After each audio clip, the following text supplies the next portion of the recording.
त्याशिवाय कळणार नाही. अंबानीनं अशी व्यवस्था केली तुमच्या जिओमध्ये, माहिती आहे का? अशी केली प्रकारला त्यांनी पहिले जिओ फुकट दिला आपल्याला. मग आमच्या गावोगाव पोरायला काहीच कामधंदे नाही, ते जिओ फुकट वापरत बसे. हां, फुकट वापरत बसे. मग त्याला लय मजा वाटे. वा वा, पिक्चरची स्पीड फास्ट एकदम. यूट्यूब काय पळतं, इंस्टाग्राम काय पळतं, दिवस दिवस दिवस दिवस. आणि ते तर टॉवर आले, त्या टॉवर यायच्या आधी काय झालं होतं, मोठमोठ्या शहराच्या ठिकाणी त्यांनी मोडेम लावले होते रस्त्यावर. त्या मोडेम खालीच बसेल दिसायचे पोरं तुम्हाला. फुकट होतं ना ते.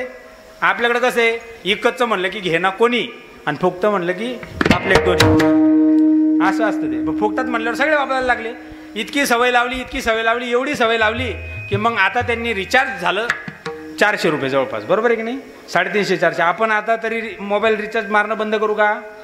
हां, बरं मला असं सांगा, क्षणभर तुम्ही विचार करा की हे जे 350-400चं रिचार्ज आहे, उद्या 500चं झालं, मग तुम्ही बंद करून टाकशाल का मारायचं? बरं जाऊ द्या, 500चं नाही ना, 1000चं झालं, करशाल का बंद?